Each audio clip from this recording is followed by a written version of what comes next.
All right. Hi, everyone. I'm a postdoc here at Stanford in the EE department, and I'm so excited to be here today to tell you about everything you need to know about differential privacy and a new notion of privacy, which is very much modern machine learning type privacy called generative adversarial privacy. So let's just jump in. All right. So the number of devices that are connected to the internet has recently surpassed the population of human beings on Earth.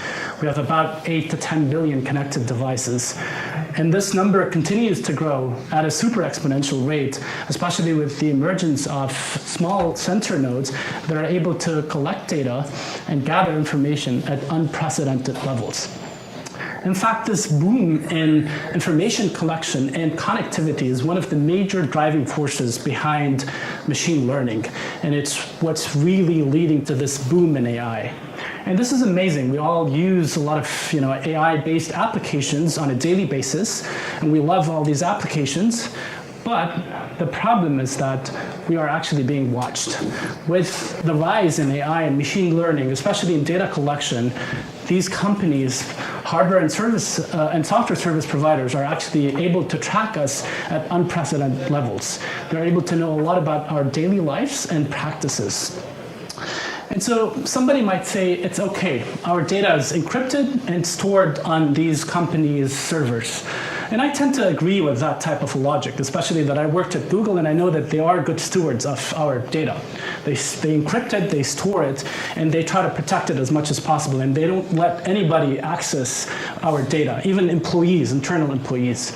The problem, though, is that every now and then you hear about hacking, big companies, small companies, private and public institutions get hacked all the time.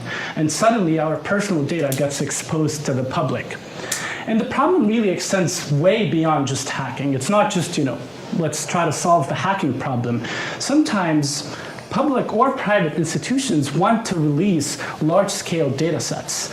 For instance, the NIH might be interested in releasing medical records of thousands or even millions of patients so that state-of-the-art machine learning can be tested on these data sets so that potentially we can find a cure for a certain disease or try to understand the causes of some diseases.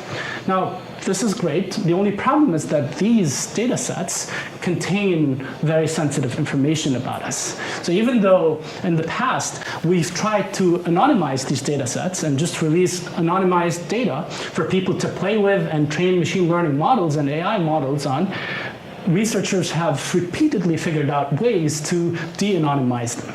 What happened is you could go online, try to find public repositories, and just using correlation attacks, you can link publicly available information with anonymized information in order to de-anonymize it. So at the end of the day, basically the main takeaway message here is that we need something stronger than just anonymization. And that thing is called statistical data privacy, where instead of sharing the data as is, or just an anonymized version of it, you distort the data a little bit. You add some noise. Now, to add noise, you have to have a privacy notion. And in this talk, I'll tell you about two very different approaches of data privacy. The first one is a popular notion, which has been around for more than 10 years now, which is called differential privacy, and we're going to try to understand what DP is doing. And then the second one, which is a very recent notion, which I introduced with colleagues here at Stanford, it's called generative adversarial privacy, and it takes a fundamentally different approach to privacy. And this is what we're going to see in this talk. So let's start and look at DP. So data privacy appears in three main settings: the global, the local, and the multi-party setting. Those are three very different settings. So in the global setting, you have users that trust a data curator. You can think of this data curator as the NIH. Patients would trust to give their data to a public institution such as the NIH. And then whenever the NIH wants to release information, some queries applied on the data that it has received from thousands of patients, it's going to try to protect the data before it releases it to potentially malicious analysts. So there's a trusted node in this network, if you want. This is the global setting. The second setting is the local setting, where there's no trust in the system. Think of this as data collection setting. So for instance, Google is continuously tracking my location, collecting data about me, same thing for Apple on iPhone, so on and so forth. Here, I'm giving my data to somebody I don't trust. It's not like the NIH. So this analyst here could be Google or Facebook or any other startup or medium-sized company or even big-sized company. The third setting is the multi-party setting. And in this setting, you have users interacting in order to compute a collective function. For instance, these users here in this network might want to compute the average height or the average weight or the fraction of people with a certain disease, let's say. Whatever it is, cancer or HIV, whatever it is. So obviously they don't want to reveal their own data, but they would like to figure out the average or this function which is defined on everybody's data. Now, in all these three settings, the way privacy is achieved, as we have argued, is by adding noise. So what you do is, all these links, you're going to add a channel. This channel, which is represented by Q, is nothing but some type of a noise adding scheme. All right, so this is going to be a central topic of this talk. We're going to try to understand what this Q is. But in order to really figure out how do you add noise, so the structure of this queue, you have to have a privacy notion. And in this first part of the talk, I'm focusing on DP, which is a very popular notion of privacy. So at a very high level, what DP is, here's how it works. You fix a privacy level, epsilon, for instance. You want to be moderately private, not so private, very private. And then you fix a way of adding noise, this privacy mechanism Q. DP will check if this privacy mechanism satisfies a set of constraints that are basically obtained by imposing a privacy level epsilon. And as an outcome, it says, yes, this privacy mechanism satisfies the set of differential privacy constraints, or it could say, no, this is not a good privacy scheme. This privacy scheme is not a differentially private scheme. Now, notice that in this picture, which is really at a high level, I'll dig deeper in a bit. In this picture, I'm not even talking about the data, the structure of the data, the statistics of the data. I'm not even bringing in the adversary. Who is it that I'm trying to protect against? And this is intentional. This is because it turns out that differential privacy is very much a context-free notion of privacy. It's very strong, very general, very robust, and it provides worst-case guarantees. And this is what we're going to see in a bit. And that's why, just a bit of, what's going to happen, you're going to discover that it often comes at a very high price. All right, so now that we have a privacy notion, I still did not explain what is in this box. I will in a bit, but at least now that there is this privacy notion, we can try to ask, how do I achieve it? How do I achieve differential privacy? Or what privacy mechanisms achieve DP? It turns out that there's a simple mechanism that achieves DP. And this simple mechanism is adding Laplace noise. So this is a doubly exponential noise. It's very simple. There are so many variants to it. And much of the literature on DP in the past years have focused on adding this type of noise. It turns out that it's very simple to show that this type of noise achieves the constraints that are imposed by differential privacy. So people have started using it on all kinds of applications and understanding its performance. Now, there are two questions here. The first one is, why Laplace noise? Why not something else? Why not Gaussian noise? Or why not, I don't know, Cauchy noise, or any type of distribution? And the second question is, if I add this noise or any other noise, would I still be able to compute on the data? Can I still learn machine learning models reliably? Can I still aggregate information and make sense of it, at least at an aggregate level? And to answer these two questions, you have to study the trade-off between the utility of whatever application or computation you're running on the data and the differential privacy notion. So here's how we did it. What we did is we said, fix a privacy level and impose differential privacy, and then find the privacy mechanism that achieves the best utility. And then if you know what this best privacy mechanism is, first of all, you discover if it's Laplace or not, or has a different structure. Second of all, you can figure out what is the utility that you get under this best scheme. So this can be posed as a constraint optimization problem. So the utility here is an application-dependent utility function, for instance, let's say you're doing classification or you're doing hypothesis testing or whatever it is that you're trying to learn, it has a certain utility which is a function of the way you're injecting noise. And then this calligraphic D is the set of all differentially private mechanisms. So this is a simple constraint optimization problem. It's actually not very simple, as we will see in a bit. All right, so at a very high level, in a series of papers, my collaborators and I have studied this fundamental trade-off between privacy and utility, and we've derived optimal privacy schemes in all three contexts for a variety of learning applications. And what we have discovered was a bit shocking. The first thing we discovered is that Laplace is almost never optimal.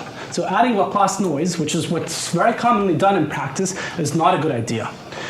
In fact, we discovered that in all these three settings, which are very different, the same structure kept on popping up. It's a staircase-like mechanism. So it's different from one setting to the other, as you can see, but all these optimal mechanisms, they have this staircase shape. And essentially, if you want just to understand why this is happening, it turns out it's because differential privacy imposes linear constraints which form a polytope. And most of the time, the solution ends up being at the corner of this polytope. So these staircase-shaped mechanisms are corner points of the polytope that is imposed by differential privacy. So this result is very deep and is related to the geometry of the constraints that are imposed by differential privacy. All right, so I'll go a bit deeper, and I'll focus on the local privacy setting, because I don't have time to talk about all three. So, and if you have questions, please interrupt. Yes. Do you have an actual real-life mechanism that implements one of these concepts that we can give? Yes, I will in 10 minutes. Okay, great. All right. Yeah, I'll give you some examples of these staircase mechanisms. All right, so let's look at this local setting. In this setting, we said there's no point of trust. The user uses a privacy scheme before it releases its data to a potentially malicious analyst. So here, even though your piece of data is X, you're going to apply Q by adding noise to X, and then you're going to only release Z, which is a noisy version of X. All right. So this is, by the way, applied in practice. Google is using it to collect information from Chrome users and Android users, and Apple is using it to collect information on a daily basis from iOS users. So they're using this notion of differential privacy. And there the idea is to protect against attackers through the wire, so that what Google is trying to do is to protect the data from in transit. That's essentially what they do. Yeah, I'll tell you in 1 second what they're trying to do. So in this setting, what is to be protected is we don't want Google to be able to reliably learn X. So even though Google is going to observe Z, we don't want Google from Z to reliably learn X. We want Google at the end of the day to be able to aggregate information across many users. So let's say there are millions of Chrome users, the Chrome browser. We want them to know some aggregate level statistic of the information that is collected across all these users, but we don't want Google to zoom in on one person and be able to reliably say, okay, this person is now browsing, I don't know, some porn website, let's say. But at an aggregate level, we can learn what is the histogram of frequently accessed websites. All right. Okay, so in this case, differential privacy is defined as follows. What you want to do is you want to make sure that the worst case log likelihood ratio is bounded below epsilon. Epsilon is the privacy level.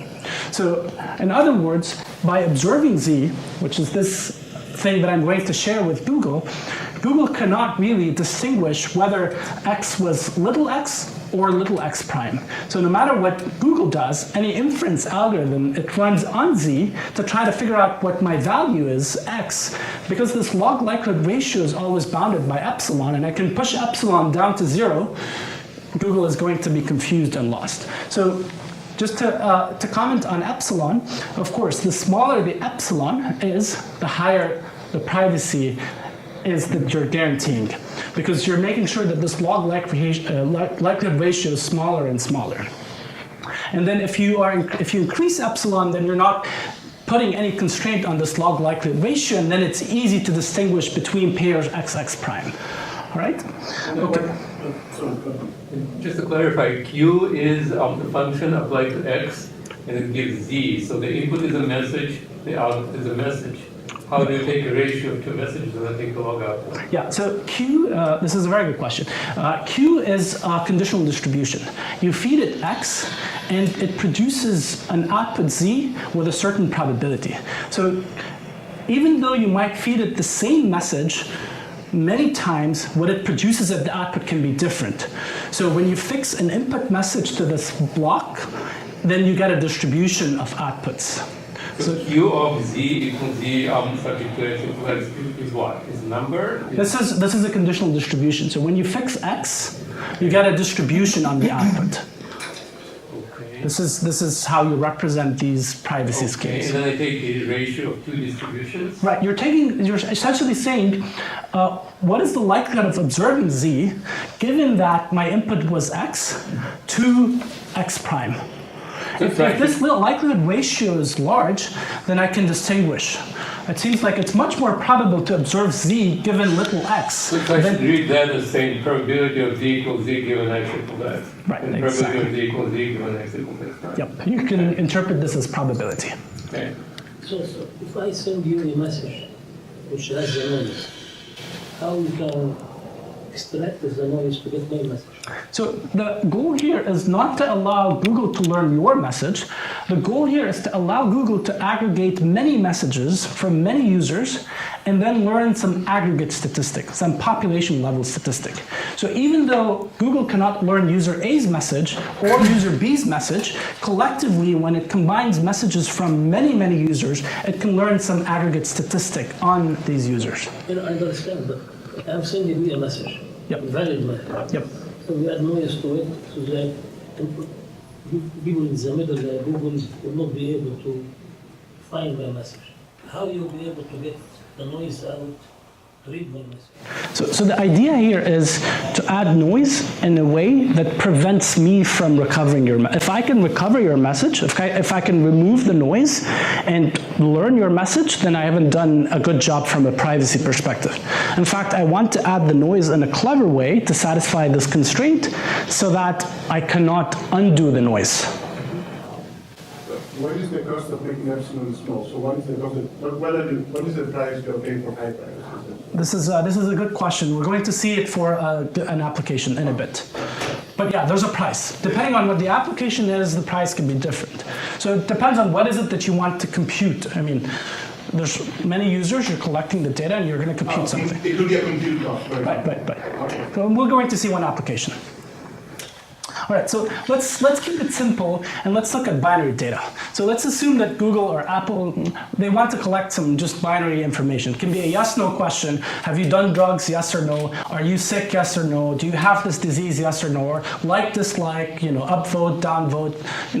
A lot of examples of binary data. Yes/no type questions. So in this case, you start with a binary signal, you apply this privacy scheme, and then you get something which could be binary, but it need not be binary. So when I add the noise, I could generate a signal that lives in a larger alphabet. All right. So in fact, this type of a problem dates back to the 1950s. It was studied by a statistician, Warner, and the mechanism he suggested back then was as follows.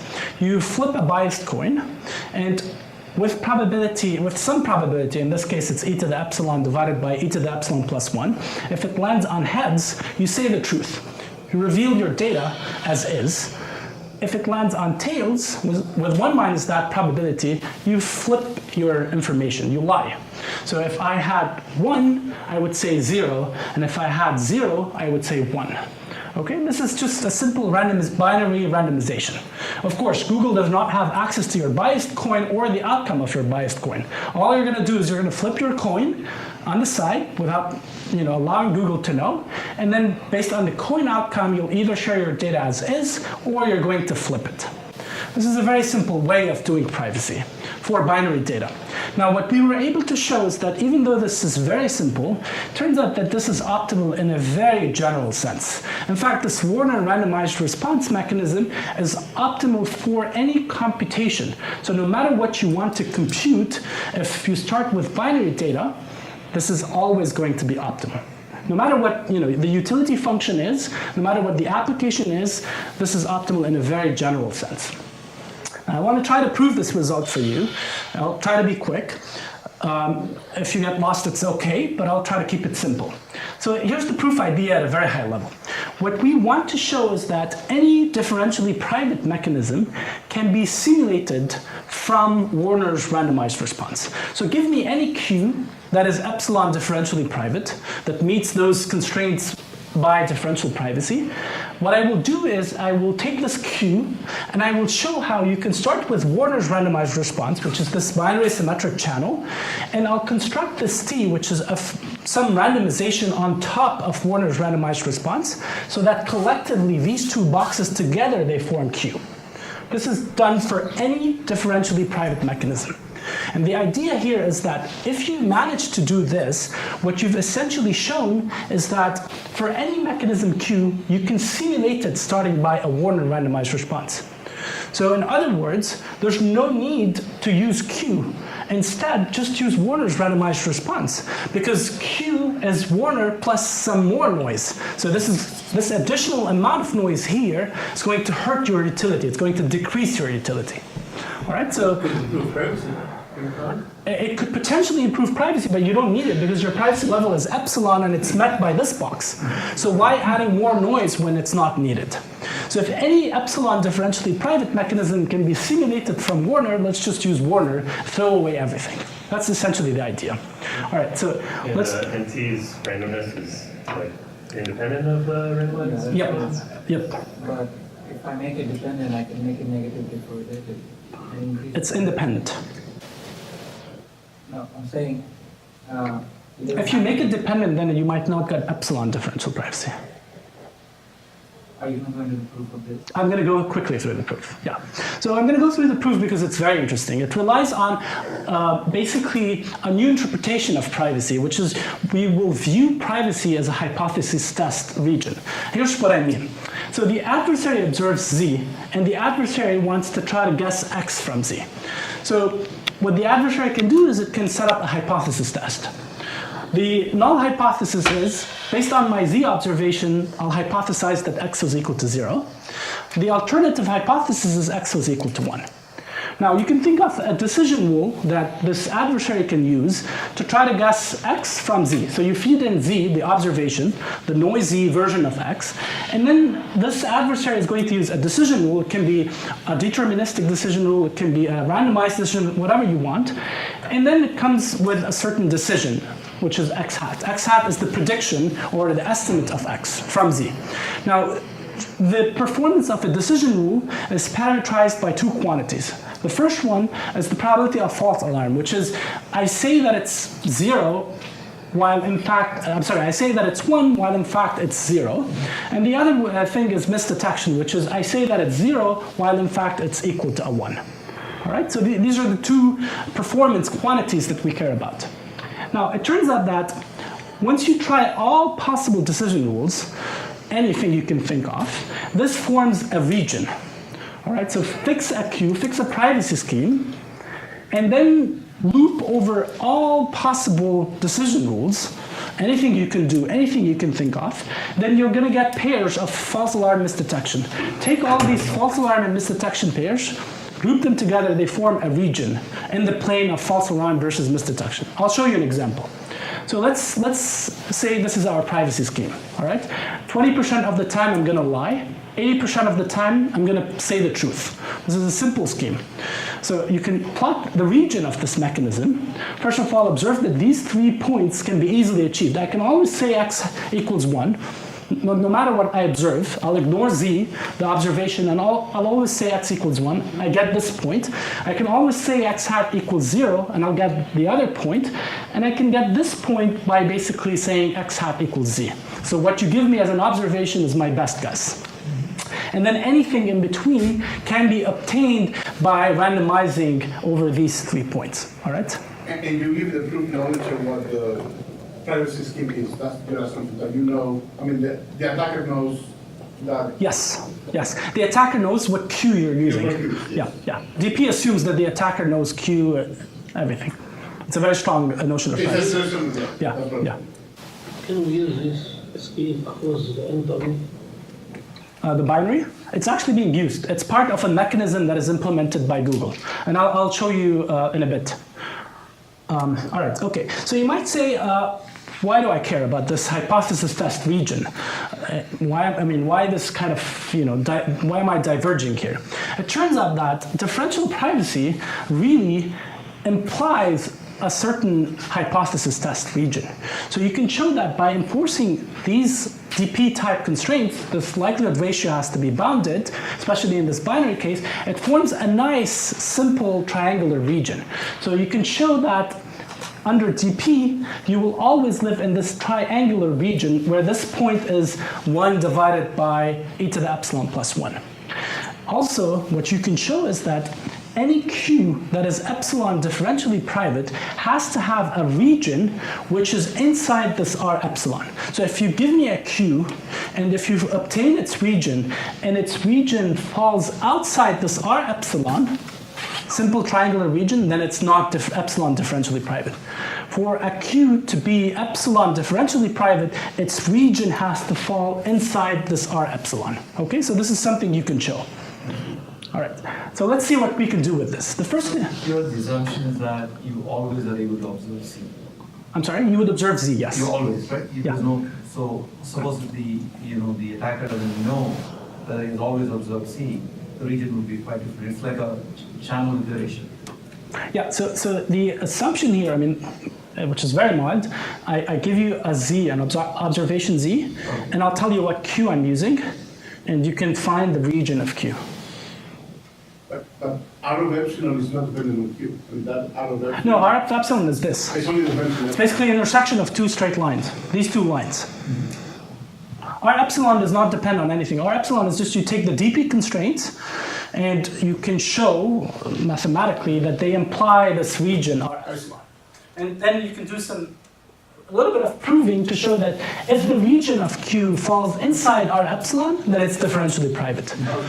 It can lie exactly on the region, it's okay, but if it's outside, if it's bigger, then it's not differentially private. Okay? And that would mean that an attacker will be able to essentially break the system? Well, what that would mean is that basically the Q that you gave me is not epsilon differentially private. That's it. It could be a good Q for a different value of epsilon, or maybe for a different notion of privacy, but not for epsilon differential privacy. That's what it would be. All right? So this looks like network coding. Sorry? Looks like network coding. I don't necessarily see the connection. Oh, It's yeah, you're adding noise, but perhaps, yeah, because you have agents. So with this interpretation of privacy as a hypothesis test, now you can show something very interesting. What you can show, for instance, is if you start with Q as a privacy scheme, and then you use T, which is a noisy version of Q, because T is basically Q, and then followed by more noise added by W, you can show, for instance, that the region of T is always going to be included in the region of Q. So this is some type of a data processing inequality. What we're saying is, if you start with a Q with some region RQ, and you add more noise, the region is only going to get smaller and smaller. So now add more noise, you get a region which is even smaller, which makes sense, right? Because now the adversary can not figure out, the data with better reliability. In fact, you can show that if Q is differentially private, then T will obviously be differentially private. Because if we start with RQ inside this region R epsilon of DP, then RT will automatically be in the region R epsilon. So this would imply that T is also differentially private. Now what's fascinating is the opposite of this, and these are very interesting results in information theory, converses to data processing inequality. What you can show is that if you give me two regions, and if it happens that RT has a region inside RQ, look at this implication. I can always construct a W and write T as Q followed by W. This is very strong. This is a very deep result by David Blackwell, one of the most famous statisticians at UC Berkeley. This is an old result. It shows that basically you start with a mechanism Q, which is not too noisy. And then if you give me a region inside it, I can always find a W and write T as Q followed by W. All right? Now this is what we're going to need. Here's why. Because it turns out that if we get back to Warner's response, sorry, the slides are a bit off, some of the equations. So this is Warner's response. You say the truth with a certain probability, you lie with 1 minus that. It turns out that if you calculate its region, something magical happens. Its region coincides exactly with R epsilon. R epsilon is what dp forces. So the region of this Warner randomized response coincides exactly with R epsilon. What that means is that now any differentially private mechanism will have a region inside this violet triangular region, and by the converse of data processing inequality, I can simulate this mechanism starting from Warner's response. Because this is essentially our proof. The proof is by using the converse to the data processing inequality after viewing dp as a privacy region, a hypothesis rest region, now we can show that for any differentially private mechanism, we can start with Warner and then add further noise to simulate this Q. And that's why Warner dominates in a very strong sense. All right. Okay, so I have to keep going. If you have questions, we can take them offline. So this was for binary, and for binary we were able to obtain a very strong result. But what about categorical data, non-binary data? So for this case, what we will do is we will focus on a class of utility functions. In fact, we will focus on a very broad class of utility functions that includes a lot of information theoretic utilities, such as mutual information, F divergences, so on and so forth. And what we can show is that this original optimization problem, maximize utility over all differentially private schemes, is equivalent to solving it, same thing, maximize utility over a much smaller set. And this set is the set of staircase mechanisms, which I talked about briefly at the beginning. So here's what staircase mechanisms are. dp will tell you that this log likelihood ratio has to be between 0 and epsilon. It has to be bounded. That's what we talked about at the beginning. What this guy says, staircase mechanism, it says that this log likelihood ratio can take one of two values, either 0 or epsilon.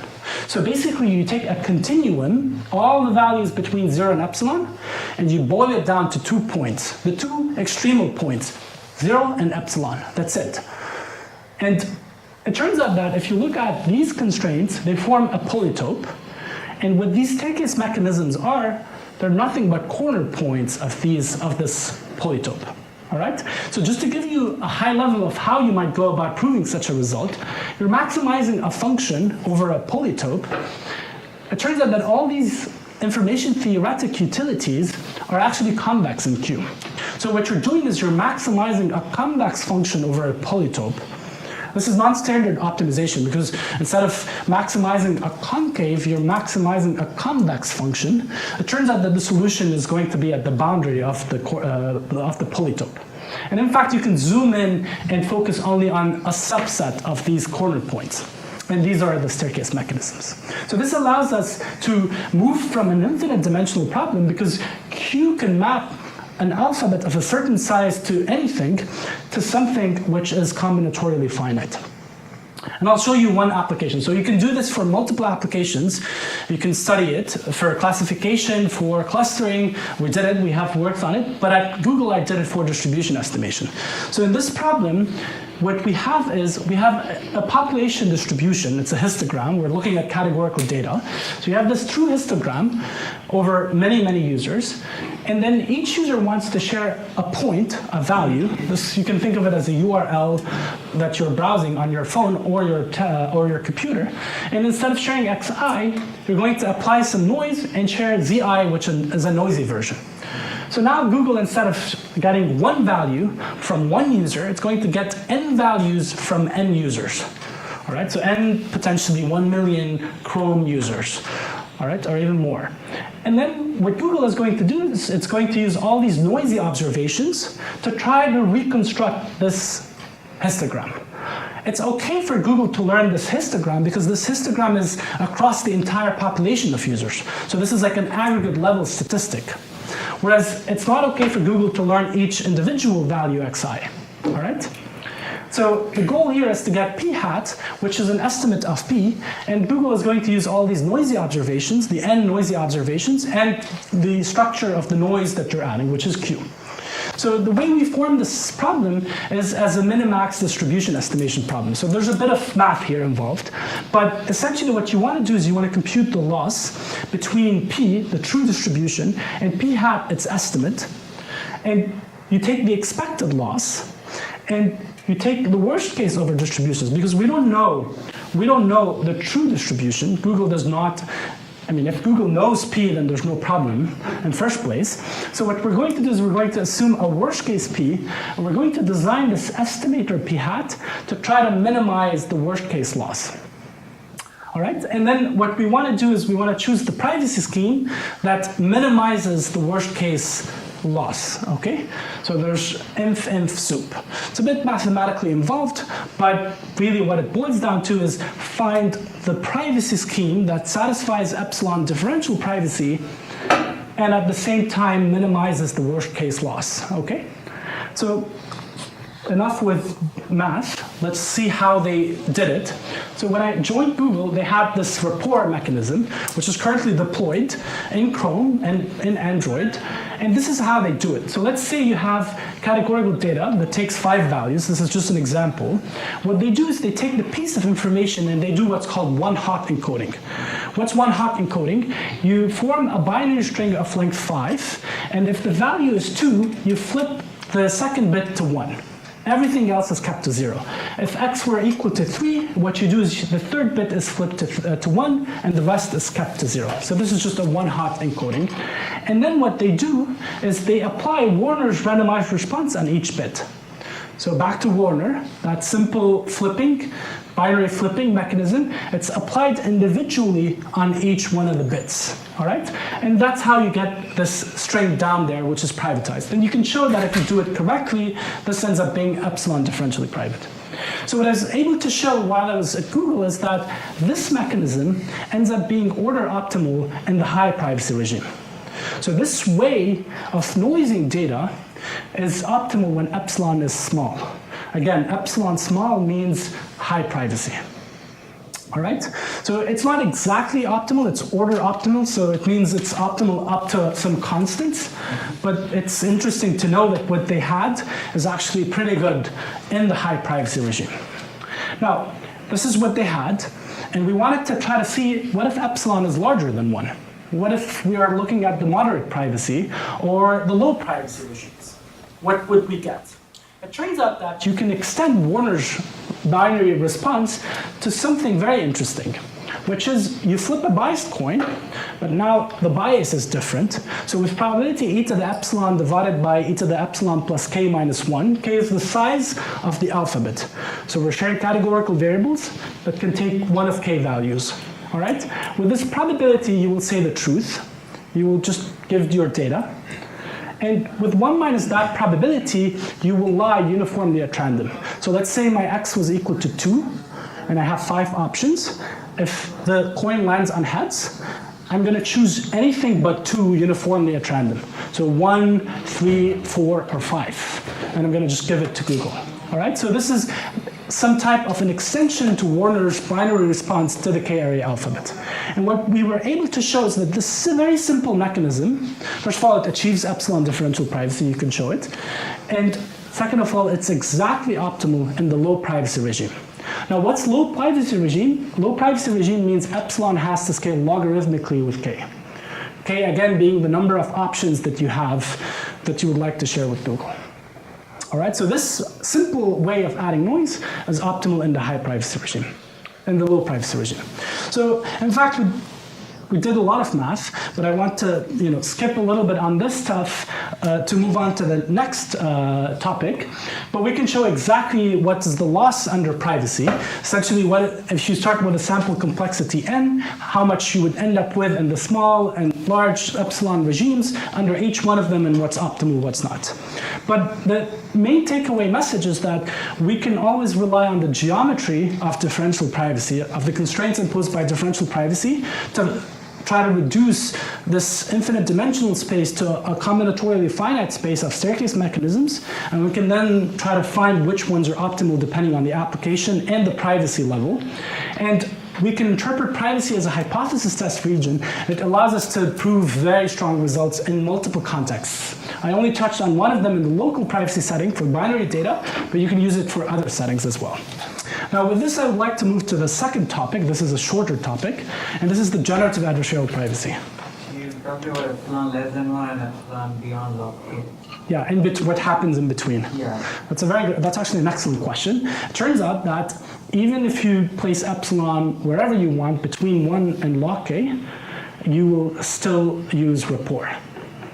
So we discovered that it's basically the same cost of privacy, and it's the same method of privacy. But that's a very good question, thanks. All right, so now we will see something very different from DP. And let's go back to this initial slide, which is we want to share data. Institutions, private or public, want to share data to encourage data scientists and machine learning researchers to develop state-of-the-art AI models. Now, if you take the DP approach, this context-free approach, we're basically not going to look at the data or the structure of the data, and we're just going to apply some privacy scheme. I'm changing a little bit the notation here. I hope it's okay. And so we're going to assume a worst-case adversary, and we're going to assume a worst-case statistics on the data set, and we're going to assume also that the data itself is sensitive when we share it. So we're not going to look into this data set to try to identify the structure or what is it that we want to protect, what is the adversary's capabilities. And so if we do that, we end up with something like differential privacy. This is another way of defining differential privacy.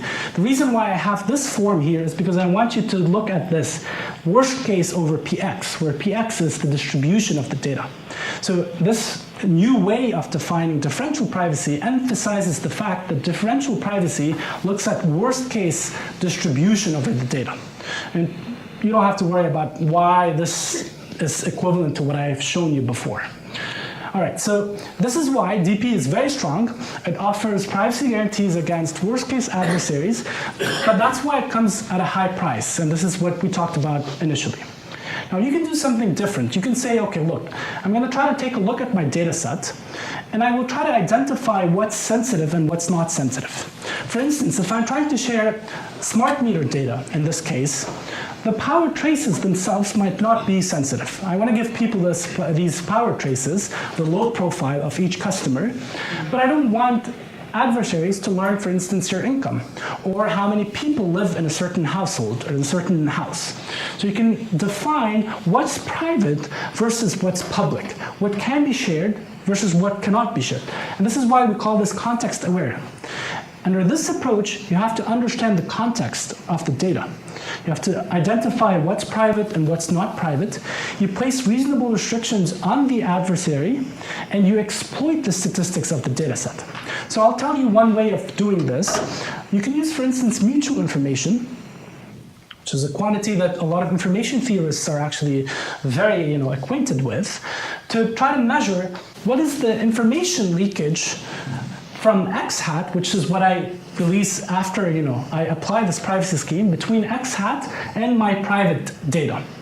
If I can manage to limit the leakage or the information in x hat about y, then I've done a good job in this context. This is very good, and in information theory this has been widely studied, not just mutual information. People have used lots of different ways of quantifying how much you leak about the private variables if you do privacy in a certain way. But the problem here is that these metrics, they rely on the statistics. There's an expectation here, and this expectation is taken over the input distribution, over the distribution of the data. So you need to know the distribution of the data if you want to do context-aware privacy. And in practice, NIH or Netflix, they don't have the distribution of the data. And that's a big problem. So in order to circumvent this issue, what we're going to do is we're going to propose a new approach that's going to learn the distribution of the data from the data itself. So it's a data-driven approach to privacy. All right? And here's how we're going to do it. We're going to play a game between two entities. There's a privatizer and there's an attacker. All right? So the privatizer takes an x and y and produces x hat, which is the private version of x. And then the attacker takes an x hat and tries to guess y from x hat. So y hat is the best estimate of y. Again, y is the sensitive variable. So you can model the privacy scheme here via a function g, randomized or deterministic, and you can model the attacker as a decision rule. Again, it can be randomized or deterministic, which is h. Now, to quantify the performance of the attacker, you can use a loss function, which is some expectation of a loss between y hat and y, all right? And you can pit these two boxes against each other. You can make them fight together. So from the privatizer's perspective, it wants to try to maximize the loss. And from the attacker's perspective, it wants to minimize its loss. So you can frame this as a constraint minimax game. It's a zero-sum game. People have been studying these things in game theory for a long period of time, so we can do the same thing here. We can formulate this problem as a min-max of a certain expected loss of the attacker, subject to a distortion constraint. Now you might say, why do I need this distortion constraint? It's because if I don't care about the value of the data, if I just want to release any data, then I can easily fool the attacker. I just release junk here, release anything, random numbers that have nothing to do with the original data, and suddenly the attacker will not be able to do a good job. That's it, because you're going to just basically spit out junk all the time. So that's why you want to make sure that what you release is close to the truth. Because you want people to take this X hat and learn something useful from it.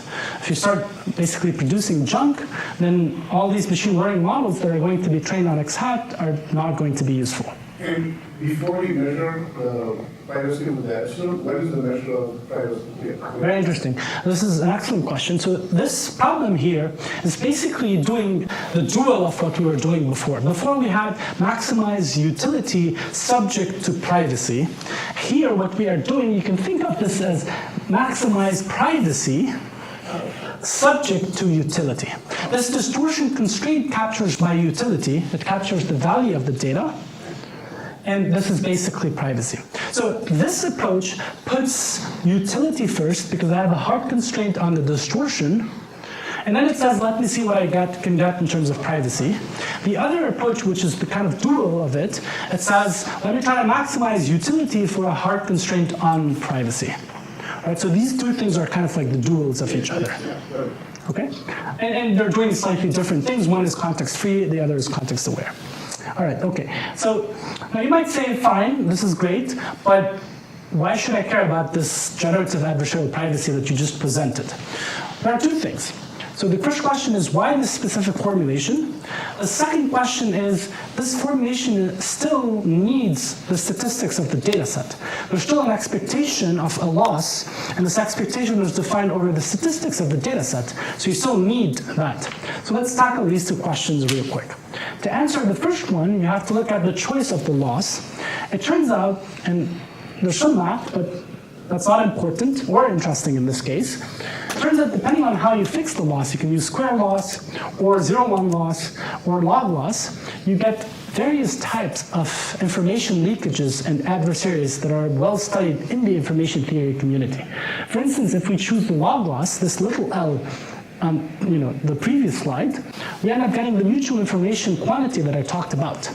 So this minimax formulation is equivalent to limiting the leakage quantified by mutual information under the log loss. If you use the 0-1 loss, it's like you're competing with a map adversary. So this is a guessing adversary that applies the maximum a posteriori probability rule. All right, so you can recover a lot of information theoretic notions of leakage or adversaries by tuning this loss function, and I have 3 examples on this slide.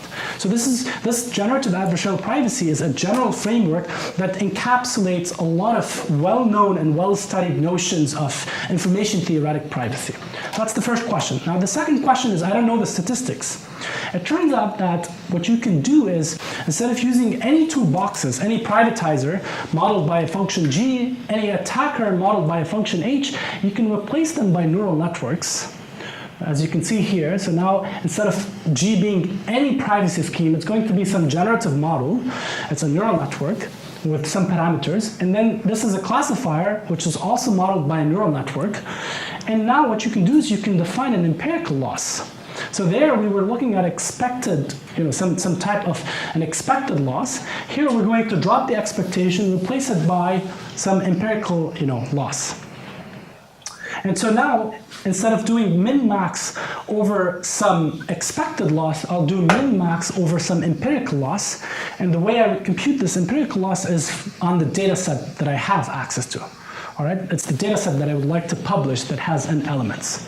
So this framework allows you to train models that are going to learn the privacy scheme. If I, in simulation, train this on the data set that I have, I can learn G, and then G would be a good privacy scheme. In other words, I'm exploiting AI, in this case I'm exploiting neural networks, to implant privacy schemes and to learn them directly from the data.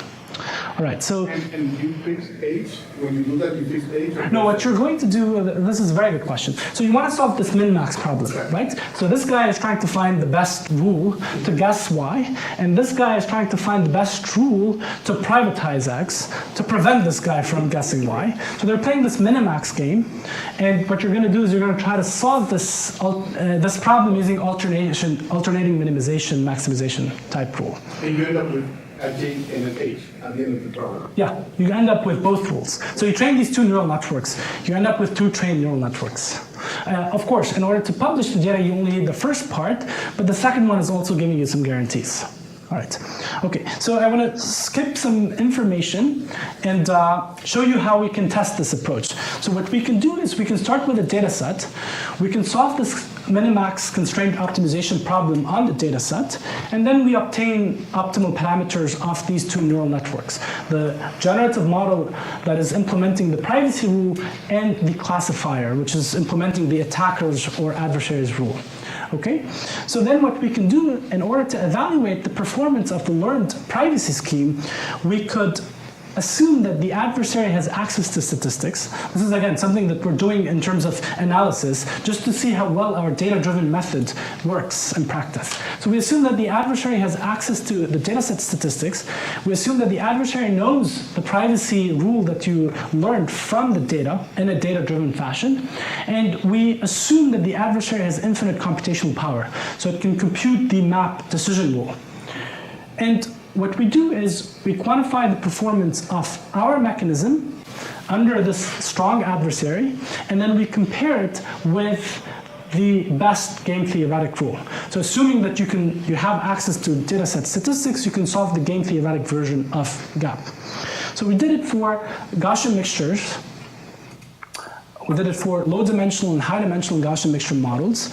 And I'm going to skip and show you, so there's some math of how you can do it, but I'm going to skip this stuff and I'll show you the architecture that we used of how to add noise here to process it, and then to get the x hat, and then you can try to guess y from it.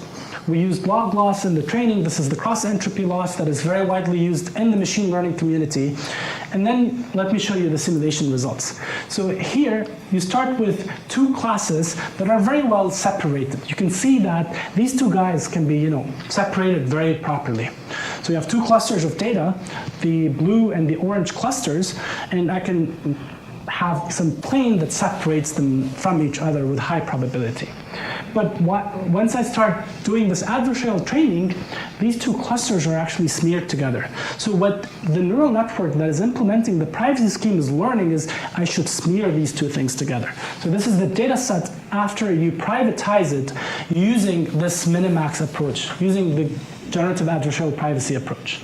You can see now it's not easy to separate these two classes from each other anymore. And you can do this for 4-dimensional Gaussian data or 8-dimensional Gaussian mixture data.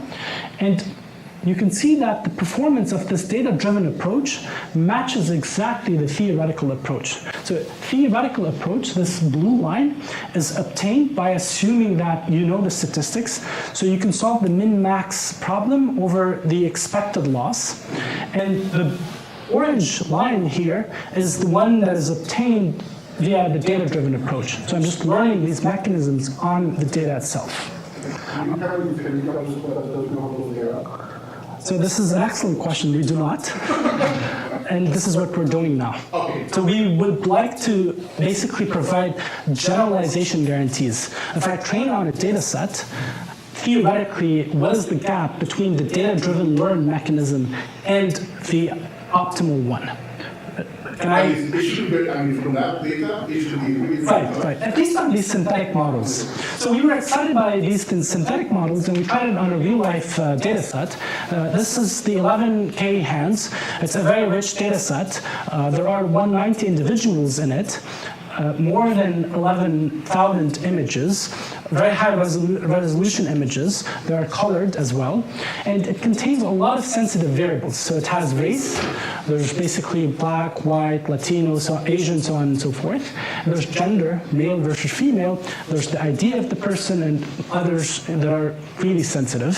And what we did in this, what I'm going to show you, we focused on gender. So we want to share these images. I'm going to try to privatize them, share a version of them, and we want to hide gender. So we don't want you to try to guess the gender from what you share. Okay, so we had to use a special architecture for our gap framework. So because X is very high dimensional, in this case, X is 2 to 4 by 2 to 4 by 3. 3 is RGB because you have colors. Okay, so what we did is we first compressed X using an autoencoder. So you can take an X, you compress it down to something very small, and then you inject noise to the compressed version of X, and then you reconstruct, okay? So these three blocks together, the encoder, decoder, and the generator of noise, collectively, they form the privatizer. And this guy is the adversary that tries to guess the gender from the noisy version of the image. And I have some details of what these blocks are using state-of-the-art neural networks. So let me show you the results. You can see that when we start increasing the distortion, so as we become noisier and noisier, the accuracy of the attacker starts dropping from close to 1, so very reliable at guessing the gender, down to 0.5, which is the best thing you can ever hope to because it's a binary variable, it's gender. So here it's basically a toss of a coin. But you would need about 0.32 distortion per pixel in order to get this performance, in order to completely fool the attacker. And I'm showing you here pictures of when I fix the distortion to 0.01 per pixel and when I push it to 0.11 per pixel. You can see here that this is more noisy. So just to conclude, there are two things that we're currently doing. We're trying to run these simulations on even larger data sets. We have access to PG&E power time series data. And we're trying to run all these simulations on this massively large data set. We're talking about millions of traces, not just thousands, as in this case. What is the application? So we want to release the power trace. It's basically a power trace over an entire year, and we have daily measurements every 15 minutes. We know the power consumption per user every 15 minutes.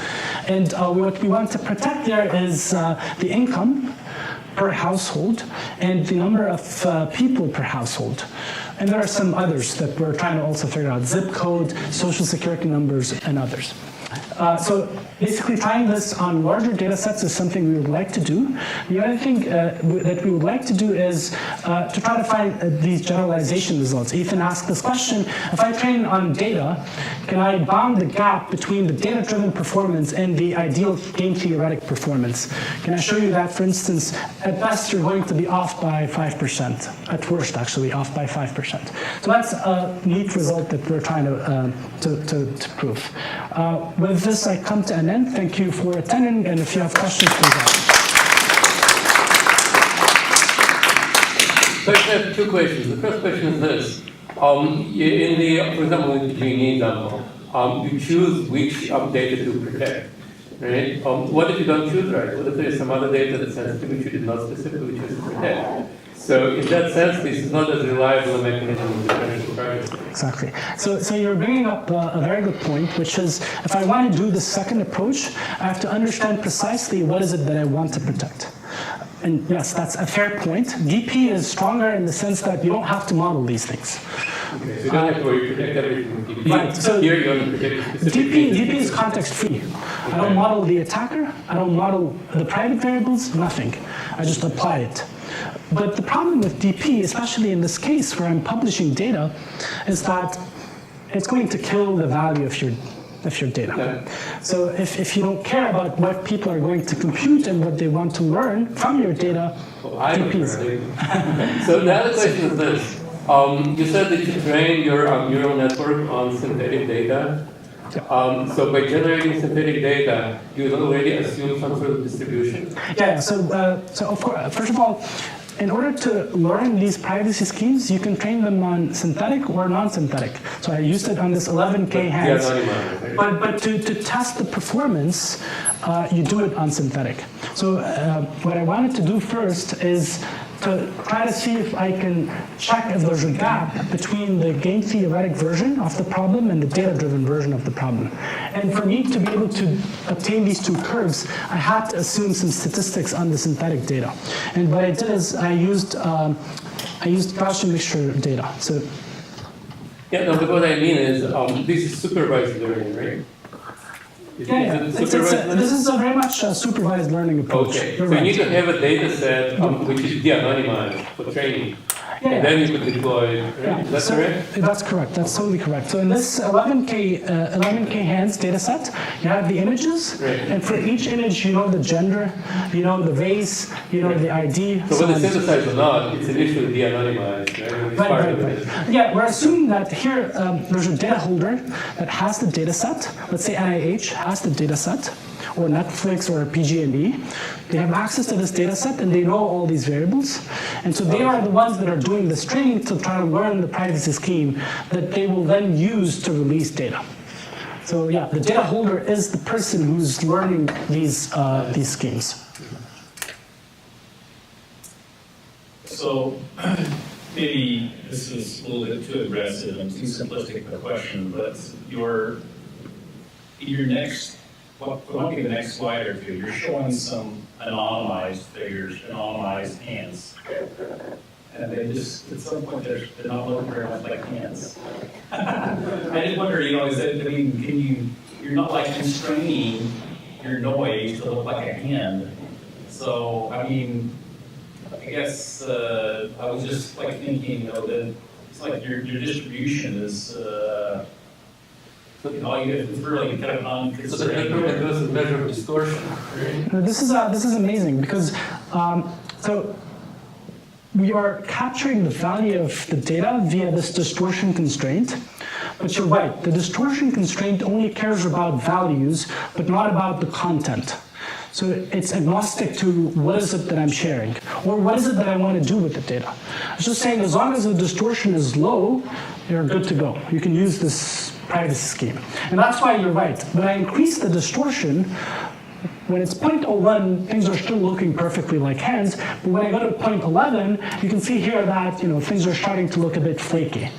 And because you have, you're allowing for higher distortion values so you can have more noise. Now, but I guess your point is, what if instead of imposing a distortion constraint, I know what people want to do with this data? For instance, let's say in this case, the non-malicious analyst wants to try to figure out, is this the dorsal or the palm side of the hand? So frontal or dorsal. Okay, so then what I could do is instead of forcing a distortion constraint, I can say, well, I want to make sure that by sharing these hands, images of hands, I want the non-malicious analyst who's trying to detect dorsal versus frontal or whatever it is, that the performance of that classification task is preserved. So GAP is a framework. We are plugging in a distortion constraint, but that distortion constraint can be removed and replaced by something that is, dependent on the application. So this distortion you're assuming is an additive distortion, right? This is, an additive. So it's not general distortion function. So this distortion is basically, okay, let me see if I can go back real quick. So here's the distortion. This is x hat, and this is x. I'm going to take the difference and say I will use L2 loss. So now another generative method. No, I'm using L2. Okay. I have a question with the utility function as well. Yeah. So are we both constraining on the nature of the utility function? at the end of it, we want to learn something. So what we want to infer can be, quite arbitrary. Yeah. So are we imposing some constraints on the utility function? So utility in this approach is captured by, as long as your distortion is low, the utility should be good, right? If I'm not incurring too high of a distortion, then hypothetically, you should be able to take these images and learn something useful from them. If the distortion is high, then you're adding a lot of noise, then potentially what you want to learn is not going to work. And the reason why we went with a distortion constraint is because we wanted to just publish the data without forcing people to focus on a certain specific classification task. Perhaps a Christian might want to use this data set to find a cure for cancer. Somebody else wants to use it to just do some fun application. So we did not want to specifically restrict the space of computations that you can run on the data. And that's why we said let's just use a distortion type constraint. And following up on that, does the distortion have to follow any particular mathematical rules? Like the distortions could be anything, or they have to be done? You can use this D. You can define this D however you want. In my simulations, I use the L2 distortion, but you can as choose. long as you don't.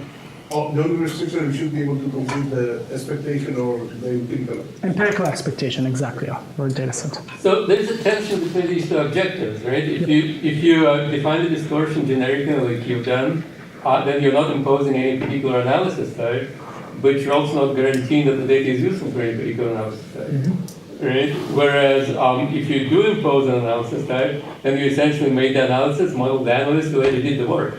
So why release the data? You already have the result. Just release the result, don't release the data. You're right. So you're absolutely right.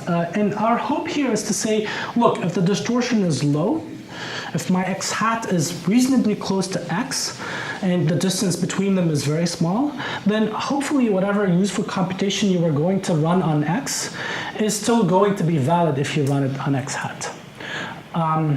Now you're right. If I know the computation, might as well incorporate it and just throw away this distortion and include this utility of whatever computation I want to run. But then I limit the space of computations you can run on the released data.